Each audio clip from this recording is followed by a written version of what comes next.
Hi, welcome back to the Jac and Glen channel. I'm Jackie. And I'm her husband, Glenn. And he's my husband, Glenn.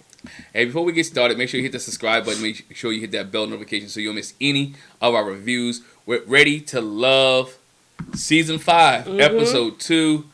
Hey, Ready to Love, we got... Let's go. Let's go. Let's get it popping. Let's get it popping. But no, before we get started there, on the Ready to Love review, you have to tell the followers why you all painted up. First of all, I'm not all painted up. I do have some paint on my face. But it's homecoming day around here for my daughter, the little cheerleader. Yes. But also for one of the historically black colleges and universities in our area. It is homecoming day. They happen to have the same colors as I have on. Figure it out. Look it up.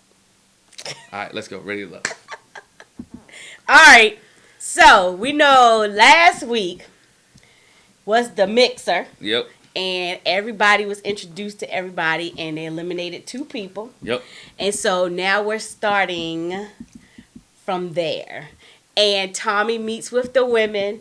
They have a happy hour. Well, no, it was before Tommy meets with them. They all have a happy hour. And Tommy says, I heard that in D.C. y'all know how to happy hour. I don't know. Do y'all? I don't know. But happy hour's not my thing. we see Tacia. Tacia shows up first. Which was surprising because Tacia almost went home last week. And she was hot. Oh, that's why she showed up first. She wanted to make sure she was there. I'm ready to mingle, y'all. Mm-hmm. And so she said, I'm coming in my hot pink. They gonna see me today. And she was like, I'm gonna get to the bottom of this. I don't know how they try to put me at the bottom, but I'm gonna get to who did it and why.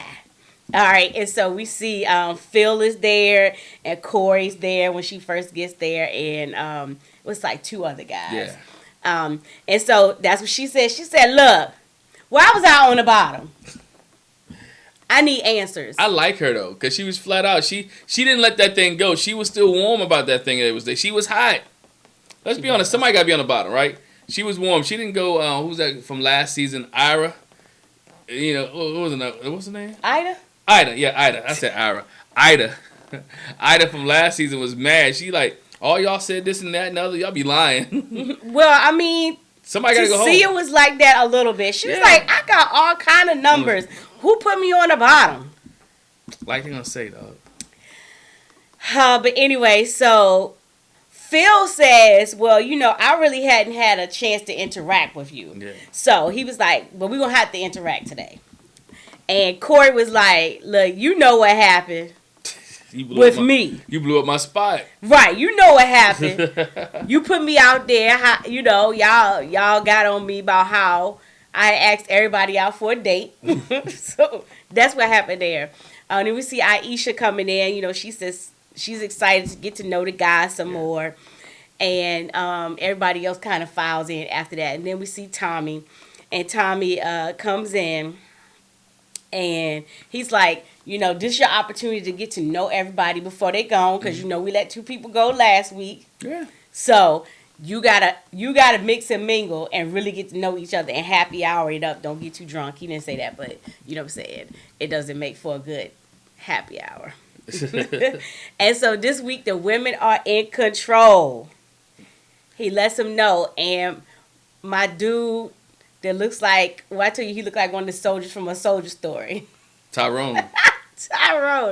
Tyrone said, I'm anxious. I got some anxiousness. I'm nervous. You know, I need to connect with everyone. He was like, but I'm a tech guy. I'm a nerd. And so I could be socially awkward. Yeah, socially awkward. But he said, I'm going to make an attempt. Yeah. And so he tried. He tried. You always give my man a hard time. He ain't that old. He not, but he looked like, if you ever seen A Soldier Story, he been through some things. Wasn't Blair Underwood in that? Yeah. The daddy from The Color Purple, like them some old black man soldiers. He looks like that. But anyway. What? I ain't got nothing else to say about Tyrone, man. Okay. Nothing else to say about Tyrone. I like the dude. He's trying. That's all I can say about Tyrone. He's trying. He is. I'm not He's feeling him. He's trying to stick around. You're not feeling, but there's a couple females who's feeling Tyrone. They are later, his name, yes. his name come out a lot, so they feeling Tyrone. Mm. So hey, guess what? It's something about what they said. Something about a man in uniform or soldier. He's polite. Yeah. Right. So we see Carrie. Yes. And Carrington talking. Mm-hmm. And, you know, she's trying to get to know him. And she says, before, when everybody was talking to him, the consensus was kind of like that. He was like, it was like surface. Yeah. So we're trying to get beneath the surface. And she says it was interview-like. When we were talking at the mansion before, everything felt interview-like. Because he kept asking questions like you ask on an interview, you know? Like interview-type questions, you know, not trying to get to know them, but more so like you said, surface. Mm-hmm. So she was hoping this time would be different. She said it wasn't. It was the same like last time. It was like an interview process. And it was a turn-off for her. She was like, it's a no for her. Yeah, and we'll get to that later. But it was a no for her. I mean, I think when you in this situation or in mixers or group dating, you have to be yourself. And I think natural conversation and conversation that flows is better. You know, tell me a little about yourself, or I like that too. You know, or more you telling about yourself and then allowing that person to speak instead of asking 50 million questions. Mm-hmm. You know, how many kids do you have? Where you from? What your mama look like? What your daddy look like? What's your phone number? How many jobs have you had? What school you went to? You know, you just gotta let some of that stuff just naturally flow. Mm-hmm. And so we see Camille sitting down, chatting with Walter, and she was like, let me just cut to the chase. I gotta ask you a question. What's your credit score? And he was like, oh, okay. Yo, I don't know how I feel about it. When she said, like, my man, what's your credit score? Like, you don't want to know about me? You want to know about my credit score? What if you would have told her I had... She acting like the banks. The banks don't want to know about you. Yeah. They want to know what your credit score is, and they basing who you are on your credit score. But what if he was like, yo, I don't have a credit score? Is she knowledgeable enough to know that I can not have a credit score and still be wealthy and taken care of? Mm-hmm, that's a question. He could have been like, you know what? I ain't got a credit score because I don't borrow money. Well, if he puts that behind there, it'll make sense to her. Yeah, that's what he should have hit her with. I would have hit her with that. Like, credit score. I don't borrow money. I'm sure he has one. We don't know what he said. I don't know what he said, but I'm pretty sure either way. You didn't answer that question. I mean, I wouldn't answer that question on the first date. Shh. If I did answer it, it wouldn't. And not them. I have bad credit. I don't believe in credit cards and credit, so it's good. We see Dante talking to Shiloh. And the one little part we got from her where she was like, yeah, I could twerk. And he was like, whoa, okay. But you got to realize, Shiloh is an intimacy therapist. Yeah. So she's all about intimacy, all about touching and feeling and being sexual and sensual as we learn a bit later. But that's what she's into. So he was ready for that. Dante was like, okay, let's work. Mm-hmm. We see Courtney talking to Cornelius. Mm-hmm. And she was like, I like to be touched, not grabbed. I'm a Leo. I'm not scared to talk to men. So, you know, she gonna let it all hang out. But she did a little bit later. Courtney is feisty. Yeah. I like Courtney. She's straightforward. She is one that, you know what? This is what I want. This is who I am. Either take it or leave it. And I'm going to tell you what I like about it. I'm going to tell you how to treat me. Mm-hmm. I'm going to tell you what I like about me and how you should treat me. And you're going to have to deal with it or not. And she said she don't like people touching her hair. She wanted to grab it. She did. That's all the sexual, suggestive conversation. And her love language is physical touch. Again, she want to be grabbed. She want to be touched. I ain't got no problem with my man just walking up to me in the kitchen, just grabbing my tail. Slap me on the butt. Slap on the butt. Slap on the butt. Cornelius said his love language is gifts. So I'm telling you, I'm convinced. This is some prep they do. They always talk about love languages on there. I don't think it's prep. I think a lot of people have read that book, by But Gary, I think it's just the fact Chapman. that it just comes up randomly. I feel like it's fed. You see what I'm saying? It might be fed, but... That's not something you always just talk to somebody about, what your love language is. Some people haven't read the book. And if you haven't read the book, there will be a link in the description for you to get the book. But, you know, there will be a link in the description to get the book, 5 Love Languages by Gary Chapman. But everybody talks about it, you know? Your love languages. Mm. Yeah, we see everybody trading numbers and everything. And we see Corey He tried it again. Corey's trying to talk to Sabrina. And basically, he was like, "Look, He failed. I'm carrying it like this because I don't have no game. I don't really have no game. So, because all he wants to do is go on a date. He was like, going on a date is where I open up. I'm just going to ask you to go on a date because, that's what we do. And I need you to go on a date with me. Yeah, Sabrina's like, he don't have no game. He said it before. He was like, I'm Mr. Copy Paste. I say the same thing to the same chicks to get them out. And isn't he the one that said he's had 100 dates in the past 12 months? He had 100 dates in the last 12 months. During the pandemic. Copy paste. Yeah, during the pandemic. Copy paste works for him. But, none of them ever turned into love, so. But he's back talking to her about the dating thing. And Sabrina's like, right now it feels like a Q&A. It feels like a Q&A. But that's what he wants. Corey wants the Q&A. He wants the Q&A. He wants to have the conversation in Q&A. And that's the way he wants to deal with it. So. He's happy with surface. He's happy with somebody be interactive. He wants to go out and try to wine and dine and then try to get in the draws. But it's coming across like he's not being sincere. He's not. And Corey's not there for love. I think Corey felt defeated, and he should have. Corey ain't there for love. Corey there for draws. I think he just don't know what to do with himself. Because everything else he tried before worked, so he can just again copy, cut, and paste. But did it work? It didn't. It got him what he wanted. Been on 100 dates. Didn't work. But anyway, so afterwards, like I said, Corey said he felt defeated, and he walked away like, But on his way out, he said he sees Mumin. Mumin, yep. And she's got a flat tire. Mm-hmm. And so since chivalry is not dead. Not dead. He helps her get her tire changed, and that kind of like shifted the mood. She felt she after that she was like, "Ooh, he did something. Somebody did something for me." Yeah. That was so nice of him, and he really he took care of me. He helped me out. Said Corey was pleasant. He was polite, and he was ready to get the job done. And so they end up talking to each other, and he asks her out on a date. This is my element. This is where I operate at. I asked her out on a date. Yeah, I operate on dates. He takes her out in the woods. Yeah, he takes her out to enjoy nature. She actually calls him sweet, and she's like, he came and helped me with my tire. He didn't have to. It was like very nice. So yeah, I know camera and production people are there, but would you go out on a date with somebody? Your first date, y'all in the woods? I mean, it's a park. If it's a park, like not the woods, the walking trail. You know what I'm saying?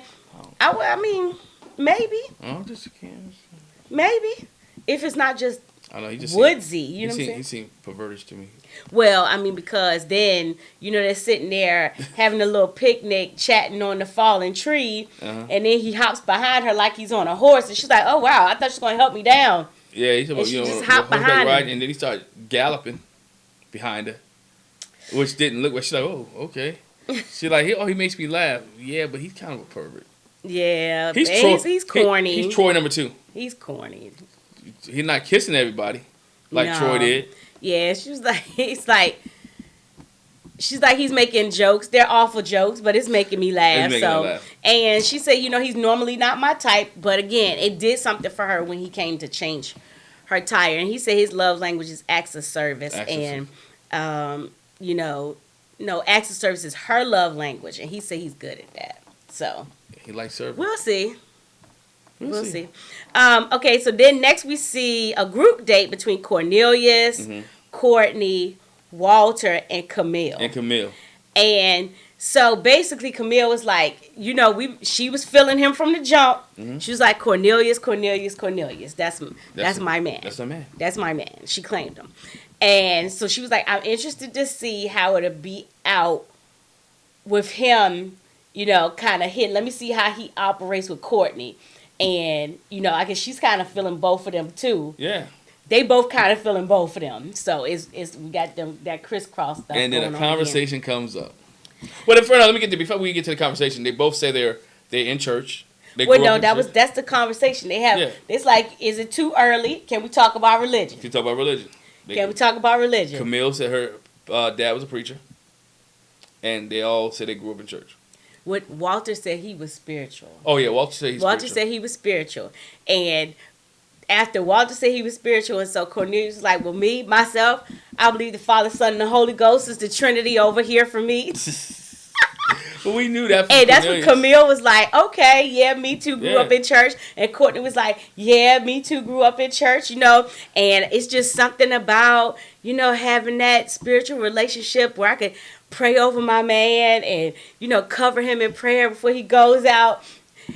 After I covered him in my legs. After I covered him with my legs, she wants to cover him in prayer after she covered him with her legs because Courtney breaks out. The next question is. She breaks out the next question. Do y'all believe in sex before marriage? How important is sex to you? How important is sex to you? She didn't go there just yet. Courtney was like, sex She said, how important is sex to you? And she said it's very important to her. Walter said a lot. Well, and Camille didn't say anything. A lot.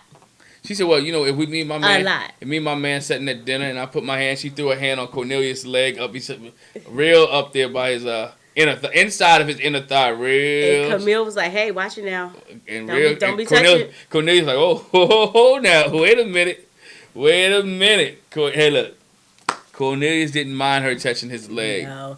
Because Camille asked the question, what about sex before marriage? And Courtney was like, yes, I got to try the car before I buy it.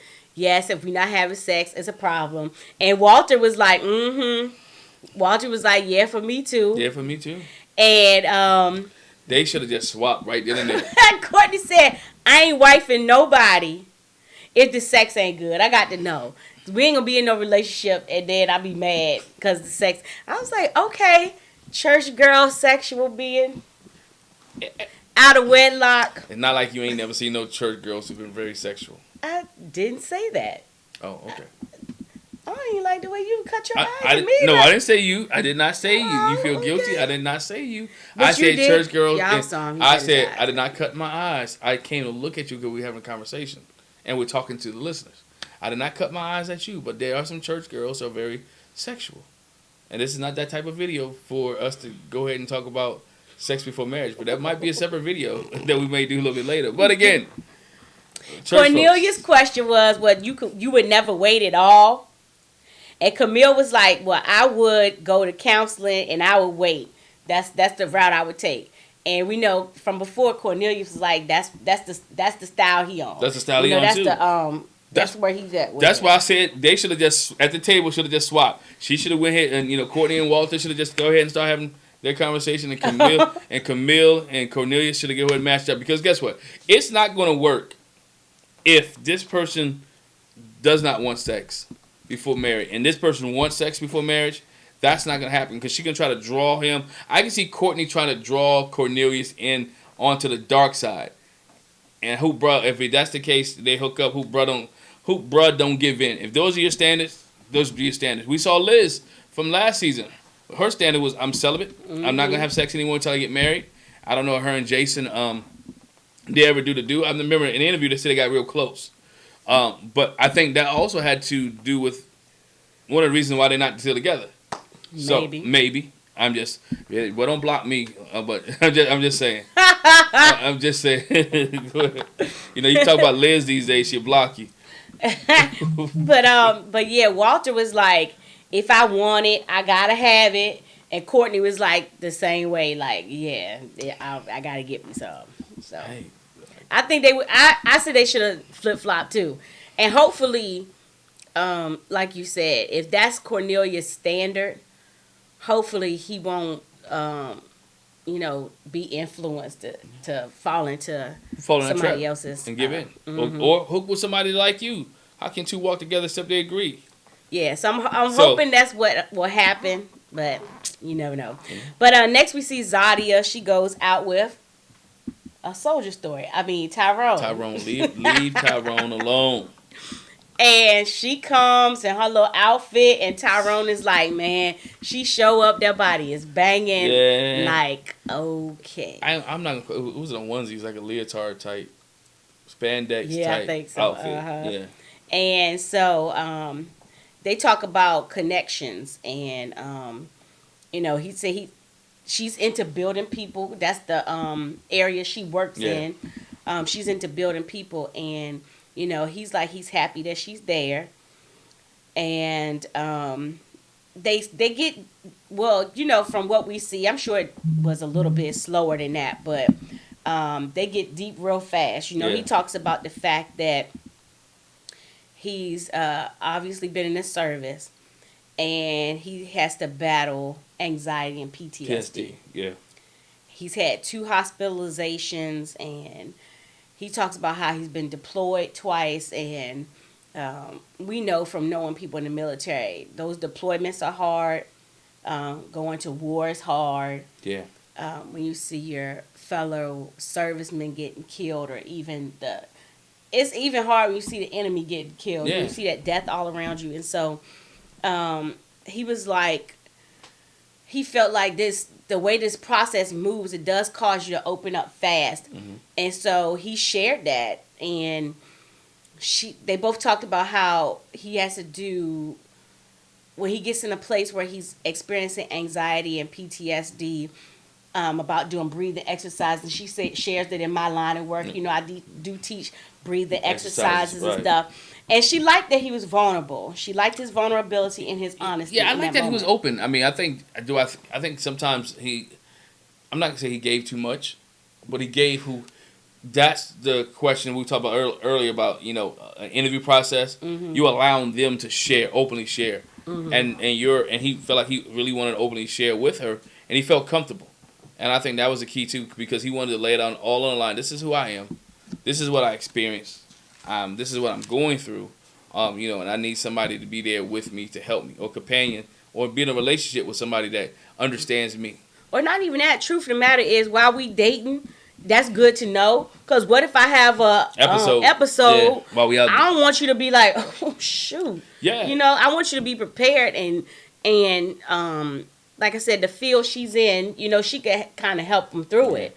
Because those episodes, PTSD episodes, can happen from a pop of a balloon to a backfire of a car. Yeah. So so that's rough. So then they talk about too, what are some things that they feel like they could do better, and she talked about the fact that she's bougie and ghetto. Yeah. She's bougetto. Bougetto. And so she said she got to work on that, and he said for him he got to remind himself in this process. Like, he was really feeling the date with Zadia. Yeah. But he had to remind himself that it's a process where you date more than one person. Yeah. So I got to take my time and not get so stuck on one person. Yeah, you don't be like Chris. Yeah. From previous episode to get caught up in one relationship. You do have to, I think when you do these shows, and apologize for cutting you off, but you do have to be able to. You did. That's fine. I'm sorry. No, I said you didn't. Oh. Yeah. You do have to date multiple people. Uh-huh. Because there are people who have things that you like. Everybody has something that you may like. And when you find that one person and you put all your eggs in that basket, you're going home. Mm-hmm. Mm-hmm. You're going home. So yeah. And we see Carrington and Aisha go out. Mm-hmm. And she was like, he's poised and dapper, a little bit cocky. Yeah. But it's hard to read. He had a hard exterior. I mean, to be honest, he has not. And she was too. Yeah, she has that New York hard exterior. So they both kind of hard, and when you meet people, you ain't give them everything. Some people just put up walls. I'm gonna say they both guard it. They both guard it in the relationship, as you can see. But it eventually breaks down a little bit. Mm-hmm. But she said she's coming ready to ask the tough questions. Mm-hmm. They met on U Street. Apparently, that's he said that's a place where people, little sexy area where everybody meet up and hang out. So when she comes, he was like, shoot, she came with the nails. Yeah. She came with the nails done. Mm-hmm. Her hair. Yeah. He's like, I like it. She looks polished. I'm liking how she came in here. Like, he's holding her hand, like looking at her nails, like, okay, all right. He's feeling it. He's feeling it. The first thing they talk about is the fact that she's 38, he's 33. Is that going to be a problem? He was like, look, I've always been attracted to older women. Yep. Actually, I've had women older than you. You actually young. You're young. He said been in situationships. That's the other thing. He's like, he has his last relationship wasn't really a relationship. He said, I guess that's what they call a situationship. Yes. And so it's hard for him to get into relationships. Mm-hmm. Like, he finds himself in situationships. And for her, that was a red flag. And that would be a red flag for me, too. At 33, because he go on to say, I haven't really, because they talk about the fact that he's an event planner. He does a lot of parties and stuff, social things where it's a lot of women, and so he'll have to talk to a lot of women. And his nightlife, that's been an issue, when it comes to dealing with women. And so even when she asked, have you cheated? He was like, I mean, you can't cheat if you never had a girlfriend. So that goes back to, so she said that's a red flag for her. Like, you ain't never had a girlfriend? 33. Nah. He never had a girlfriend because he had multiple situationships. They never defined their relationship. It's never been determined that you're my girlfriend. So he felt like, since you ain't say you're my girlfriend, I'm your boyfriend, well, I ain't seen no letter to check this box here. So guess what? We're still gonna see other people. That's a problem. Not good. If you're 33 and you haven't had a girlfriend, that is a problem. That's what I'm saying. No, I agree with you. You shouldn't have a bunch of situationships. Nah, that's drama.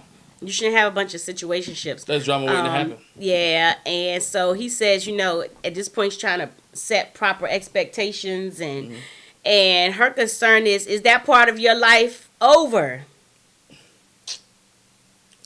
And he was like, well, yeah, I feel like it is. I haven't been in enough relationships to cheat, but that part of my life is over. I'm done with doing the situationships.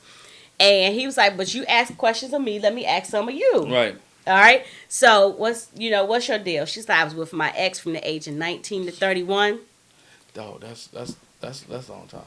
And that's what she said. She said, 12 years. Breaking up with somebody after all that time is like, what do I do now? And oh, yeah, and she wasn't talking about, and I wanted to clarify, it's just not a relationship, it was a marriage. Right. Yeah, she was in a marriage for 12 years. She was married. Mm-hmm. Well, married not 12 years, but she had been with the person for 12 years.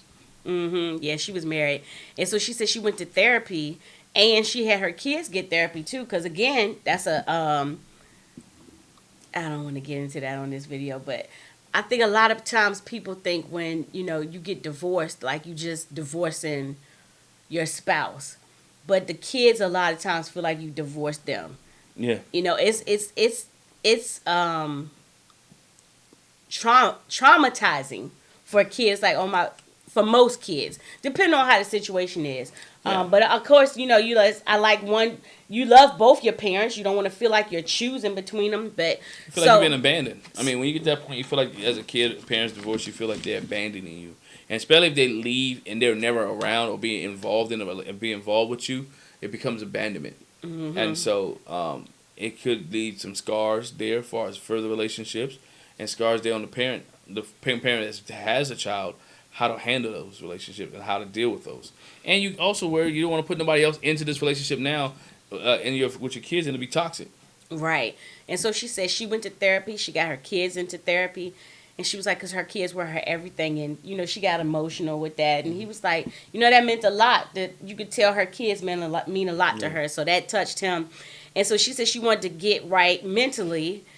And so she said, I'm in that place. Yeah. And so when I get right with that, I can be genuine with any man I deal with. And, they had a nice little interaction. But in the end, she was like, talking to him, that age thing, that might be an issue. Yeah, it might be an issue for her. She doesn't want to deal with anybody much younger. She wants somebody who's kind of more mature and at another level. I think even with her having 3 kids and being married before, that question has to come up too if you ever get in that relationship. Mm-hmm. Do you want any more kids? I mean, he's 33, so I didn't say anything about him having kids or not, but yeah, I don't think so. But again, he may want some, but that's a big question. All right. Next, we see a group date. We see Zadia, Dante, Naeem, Tacia, and Shiloh. Mm-hmm. And Dante's like, okay, so we got a little 3-on-2 thing going on. It's 3 women and 2 guys. 2 guys. Mm-hmm. Uh-huh. And Zadia said both the 2 of them kind of caught her attention, Dante and Naeem. Mm-hmm. And they said this a B&B situation. The bald and the bearded. The bald and the bearded. Not the bold and the beautiful. No, the bald but the bald and the bearded. Yeah. Because it's a lot of men that are bald and bearded. Yes, sir. Yes, sir. So they talked about what's stimulating to you. How what's attractive to you. Tacia's like, which I kind of I was like, oh, please don't say that, because the last time somebody said it, I was like, oh gosh. She said she's mentally stimulated. You know, Yes. I thought about homeboy from Married at First Sight. Will. He said, "Ugh." Will said he got to He had to be mentally stimulated before he can get it in with his wife. Yeah, and so Tacia was like, she like a smart man, you know. That's what she's into. Shiloh talked about the fact that she's very active physically. Yeah. But she likes physical touch, and that's something for her. And in the midst of her talking, Naeem just puts his hand on her. She was like, "Ooh, yeah." Hey, she was like, "Ooh." Just a little touch, just a touch of love, little bit. Yeah, she was like, "Ooh." I was like, "Did he touch you on the shoulder? Did his hand go somewhere else?" No, his hand when he came in like this. Yeah, but she acted like he had went. No, because she didn't expect it, and it might not had a soft touch because he was on the back of the neck, like. Yeah, she was like, "Yes, because you sir." know that sex, I won't say sex therapist, that intimacy therapist in her, she's that sensual. Which she said, that was funny when they were having that conversation, because it sounded like she was saying sexual, but it was sensual. Because they even said it too. She was like, "No, not sexual, sensual." Yeah. She said she liked it though because he was very responsive. Like he responded to what she was saying, and which meant he was listening, he understand, he tried taking notes. Yeah, so she said, I'm into the senses being stimulated. She was like for example, if somebody feed me while I'm blindfolded with my eyes closed, let me know how it tastes. What does it feel like? What does it smell like? She was like, I'm into stimulating the senses. I was like, okay, sis. Okay. And again, she said, not sexual, but sex is different from being sensual. Yeah. And Dante was like, okay, I see what you're doing there. I like it. He was thinking I want some sensual sex. Yeah, he said, yeah. It was like it's a turn on. That's an attention grabber. So they had a question. Okay, who asked it? Was it Tacia? Yeah. Or no, it might have been. Anyway, what's the freakiest place you ever had sex? Naeem was like, now look, the freakiest place I ever had sex was the shower. I'm not mad at him. He's in the shower. And he was like, now look, it might not be that dangerous to y'all, but it was to me.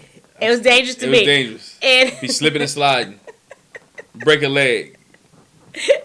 Like it was dangerous. Because Shiloh was like, no, I get it. Yeah. Because the shower is slippery. Yeah. You mess around and have to go to work the next day with daggone neck brace on it. People like, what happened to you? Shoot, you mess around and get a concussion, slipping that bad boy and hit the wall. Y'all keep playing. Twist that ankle and break them toes and everything. Y'all keep playing in them showers. Get a new rod, all kind of stuff. And break the shower rod. Yeah. Break the shower rod. But what I thought was funny is when he was talking about it, Tacia was looking like. But I was discovered later why she said that. It was probably a little bit of twofold thing. It probably was a little bit of, oh, that's all. But then it was also, when it came time like for everybody else to answer, she was basically like, I'm not telling my business. I'm not telling my business. But I want to say this real quick. Yeah. Naeem said, I ain't trying to hurt myself in the shower and have to be carried out butt naked. How embarrassing would that be? To have the ambulance come and you sitting there, you all broke up and can't even put your daggone clothes on. What's that show our daughter watched sometimes with the ER? Oh, I watched it. It was Sex Sent Me to the ER. Sex Sent Me to the ER. Man. Be on the episode of Sex Sent Me to the ER. That junk is hilarious. Zadia said, I know CPR. You be all right. You be all right. You be all right. And Zadia shared, she's like, it was a few special places that she had sex. She said on the baseball field. Oh, yeah, on the mound. On the pitcher's mound. And basically, she went from that to saying, like, I'm ready for my person. I'm ready for the person I could be with, that I could do stuff like that with. And then, like I said, Tacia said she doesn't feel comfortable sharing like that. So that's what the look on her face was, too. She was like, whoever I did it with and where I did it with, that's for me and them to know. I'm not getting ready to broadcast. I'm not going to broadcast. You mean nowhere. So Zadia was like, she was like, okay, based on this group date, I'm still feeling Dante and Naeem. Naeem, yeah. Yeah, I want to explore both of those some more. And so then we see the ladies. The ladies, they meet up with Tommy. Yep, for deliberation. Yeah, for deliberation. And we see he's counting the women. We see Aisha's not there. And we find out that Aisha called Mumin. Mumin, yep. And I was like, they must have known each other before, or maybe they exchanged numbers. They all exchanged numbers. They all met up. I mean, this is still a couple of days in, so yeah. I think they all met up and exchanged numbers. And sometimes you build relationships. We like to look at Chrysanthemum and Stacy built a relationship in the last season, and you go back to seasons before. You had other people who built relationship. Winter and Joy had built a relationship. So I think in the process, people are willing to build relationships with other females because. I mean, you know, you're going after the same guys. We're not hating on nobody. You got into it as a competition. Oh, I totally get that. But what I'm saying is, for her to be the person you call, yeah, we had an accident. That's when I'm like, better tell Tommy you ain't gonna be there. You don't want to get fired. But she can't get in touch with Tommy. You know they ain't got his number. She ain't got a nine. They ain't got his number. But yeah, Aisha was in a car accident, so she wasn't gonna be there. You know, they were hoping that she, she was doing well. But yeah, it said. Mumin said she was okay, and that Phil was coming to meet her. And Tommy like, Phil? Okay, that's what we doing. Okay. So he's like, okay, ladies, who got sparks with? Who we got sparks with? And of course, Camille said Cornelius. And then it's Cornelius. Everybody was saying Cornelius. It was like the day that everybody was like Kyra. Kyra. So she was like. Cornelius, her black kid. That's been her black kid from day one. And Tacia was like, well, I'm feeling Cornelius too. And Camille was like, hold on for a minute. I know you did. Pump your brakes. Not my Cornelius. And then Carrie was like, well, yeah, I'm feeling Cornelius. And she said, not you too. But Carrie said she had a conversation with Cornelius for over 3 to 4 hours. Yeah. And how kind and sweet he was, and he's conservative and God-fearing. And Camille was like, he God-fearing. I love it. But she was like, listen, I need y'all to calm down on Cornelius. Cornelius got time. He's the flavor of the week. Listen. He's the flavor of the week. Listen. Sabrina, again, said she mentioned Walter. We know she and Walter hit it off on the initial episode at the mixer. And she said, but she also liked Tyrone. She said he's an amazing guy, gave her good energy. Zadia said, she went out on a date with Tyrone. She likes Tyrone. They had a great connection. Carrie said, Tyrone, but he sounds, she was like, I hear what you're saying, but he seems cold to me. Like, I was feeling him, but... Yeah, he seemed kind of, cold. And, when he called her and he was like, I don't really feel a connection with you. Right. He called her and told her, at least it was nice going out with you, but I don't really feel no connection. He was open and honest. And that's one thing that I like about Tyrone. He's not going to beat around the bush. He was open and honest. So she could not waste her time and be with somebody and try to be with somebody else. How many times we've seen in the show in past seasons that we watched that somebody wastes a person's time all these weeks? And then by the time they try to connect with somebody else, it's too late because the people have already made other connections. Yeah, but what we find out is, she said her feelings were hurt, because she liked them. Yeah. And she thought he was feeling the same way. And what we find out is that Shiloh says that Tyrone called me after he talked to you. And Carrie's like, he called you? Like, for what? And he felt bad. And, yeah, he said he felt bad. He felt bad because apparently he was feeling Carrie, but he didn't feel like he could give his energy to more than 3 women. So this process is going to be hard for him. He didn't feel like he could entertain 3 women. It wasn't in his capacity to entertain. And because this is a different process. It's not like a normal dating. So it's a different process, and you want to be able to leave the show with a connection at the end, and you don't want to, So he just narrowed it down. He's narrowing it down to where can I find the best connection that can keep me around, that I can really build a relationship with. Well, and then we know from his conversation with Zadia, he does have anxiety issues. It might be too much pressure. For him. So, but Carrie was like, he should have called me. He should have called me and told me that, not you. I don't know why he would have told you that. And then she was disappointed. She said, I'm going to have to talk to him about it. Yeah, she was talking to him about it. Next episode. Yeah, Shiloh said she was feeling Dante. He's got a tranquil energy about him. You know, she really enjoyed hanging out with him. Zadia said, okay, I'm feeling Naeem too. Yeah. And of course, Mumin said Corey. And how they went out on a date. And Zadia was like, no. Nope. I'm not feeling him at all. Nobody's feeling that dude. I ain't feeling him. And Sabrina said, I got red flags with him. And her thing is, she was like, I feel like he is not on my level. I need somebody that's on my level or above. And she wasn't even talking about just financially. She just said talking about in general. Yeah, she was like, and Corey's not it. Mumin said for her, she wasn't feeling Carrington. Not feeling him. Tacia said, yeah, it's like he's politicky. Like, he's politicking. I don't like it. And Courtney actually said she's known Carrington for 5 years. And she said he's a nice guy. And I can tell you that he really wants to find love. Yeah. And, you know, it's just the way he is. He's not politicking. That's just the way he is. That's him. But Sabrina said she talked to Carrington and she mentioned something about the age difference, and he popped off. She felt like he came at her, but he was like, look, I ain't gonna keep going back and forth about this age thing. I told you I ain't got no problem. I dated older women. Why you making a big deal? Because I think when somebody pop off like that, or when he popped off like that, everyone he's been on a date with have brought that up. That's what I'm thinking. And because they're older women here. They're older women who have kids. They're older women who's established. And you're 33. They're still looking at you as a kid. I'm not a kid, but even though he's not, but it's an age difference. It's an age difference. But because for Sabrina, she said I'm like 12, 13 years older than him. Sabrina's 45. It's not 5 years like Aisha. We talking about 12, 13 years. But he was like, I don't care. Mm-hmm. I likes me an old cougar. I mean, I like me an older woman. But it goes back to what I said. It goes into at 45, Sabrina's probably not looking for any more kids. Right. You know, and so 33. He may want it brings so much into it. Mm-hmm. And I think some of the older women are like, you know what? Let's bow gracefully. Yeah. And Mumin said it's a no for her too. She's not feeling Carrington.